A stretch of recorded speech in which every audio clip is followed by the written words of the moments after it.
अस्सलामुअलैकुम दोस्तों, आज की वीडियो में हम फंजाई के बारे में जो कि पार्ट है माइक्रोबायोलॉजी का।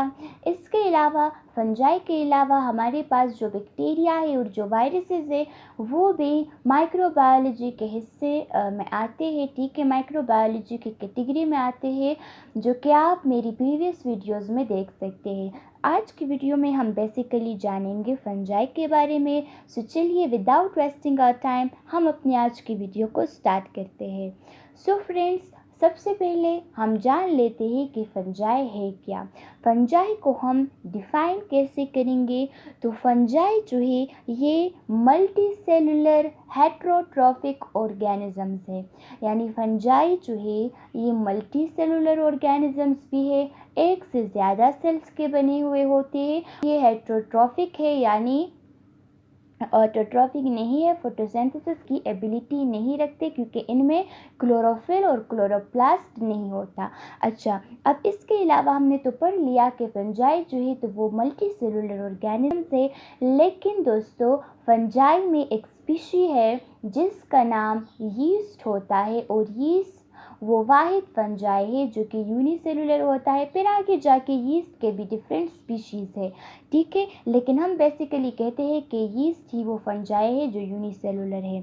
अच्छा, अब फंजाई कैसी जगहों में रहती है, यानी फंजाई के हैबिटेट क्या है। सो दोस्तों, फंजाई के हैबिटेट से यानी फंजाई रहती है वार्म एरियाज़ में, गर्म जगहों में, यानी जो जगह गर्म हो और उस गर्म जगह में कोई मॉइस्ट एरिया हो, कोई ऐसी जगह हो जहाँ पे नमी हो, पानी वगैरह हो, और उस मॉइस्ट एरिया में ऑर्गेनिक फूड की अवेलेबिलिटी हो। यानी किस तरह, गर्म इलाके में मॉइस्ट एरिया और उस मॉइस्ट एरिया में ऑर्गेनिक फूड की अवेलेबिलिटी होनी चाहिए ताकि फंजाई को वहाँ पे फूड मिल सके। इसलिए फंजाई वहाँ पे ग्रोथ करेगा या वहाँ पे जाएगा।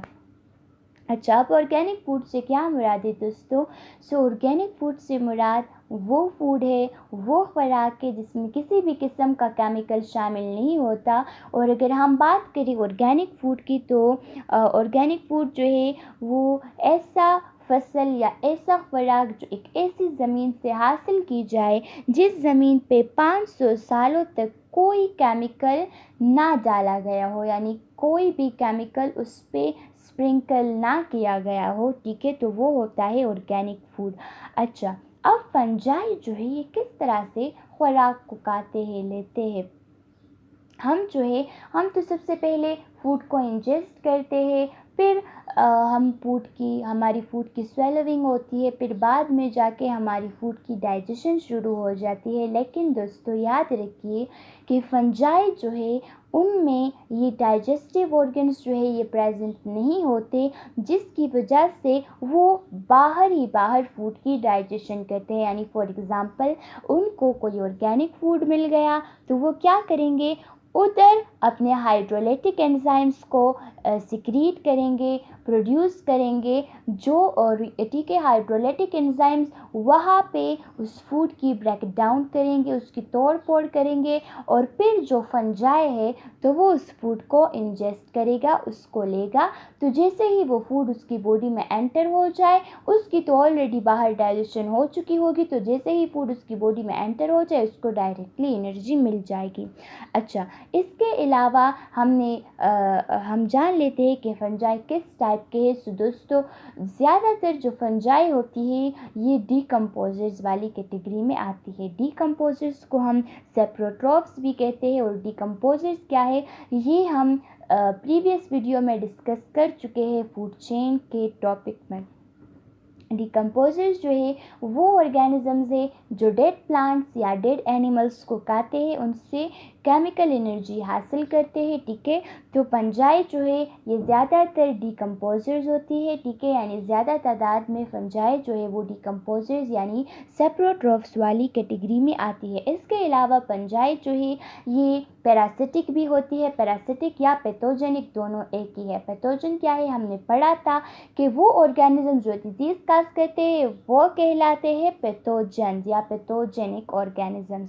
सो फंजाई जो है ये पैरासिटिक भी है। यानी किस तरह पैरासिटिक है, पैरासिटिक से मुराद दो ऑर्गेनिजम्स के दरमियान एक ऐसा रिलेशनशिप होता है दोस्तों, जिसमें कि एक ऑर्गेनिज्म को फ़ायदा हो, एक को बेनिफिट हो और दूसरे को नुकसान हो। ठीक है, यानी एक को फ़ायदा होगा, दूसरे को नुकसान होगा, और जिसको फ़ायदा होगा वो पैरासाइट कहलाएगा, जिसको नुकसान होगा वो हमारे पास होस्ट कहलाएगा। फॉर एग्ज़ाम्पल फंजाई हमारे पैरों पे डिफरेंट डिजीज़ काज करता है, लाइक एथलीट्स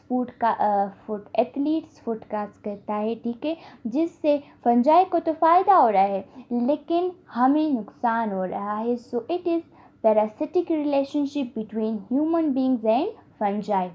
अच्छा, इसके अलावा फंजाई जो है तो ये म्यूचुअलिस्ट भी होती है, यानी सिम्बायोटिक भी होती है। म्यूचुअलिस्ट जो है दोस्तों, तो ये दो ऑर्गेनिजम्स के बीच में, दो ऑर्गेनिजम्स के दरमियान में एक ऐसा रिलेशनशिप होता है जिसमें कि दोनों ऑर्गेनिजम्स को फ़ायदा हो। ठीक है, फॉर एग्ज़ाम्पल जो बटरफ्लाइज वगैरह होते हैं वो जाके फूलों पर बैठते हैं, तो अब उनको वो उसका रस पीते हैं ना, तो बटरफ्लाई को भी फ़ायदा है, साथ ही साथ फूल को या प्लांट को भी फ़ायदा है। किस तरह? क्योंकि जो बटरफ्लाई उस पर बैठ जाती है तो उसके पैरों में जो पोलन ग्रेन्स होते हैं वो चिपक जाते हैं, फिर जब वो बटरफ्लाई उड़ के दूसरे पौधे पे बैठता है तो वो पोलन ग्रेन्स उधर रह जाते हैं।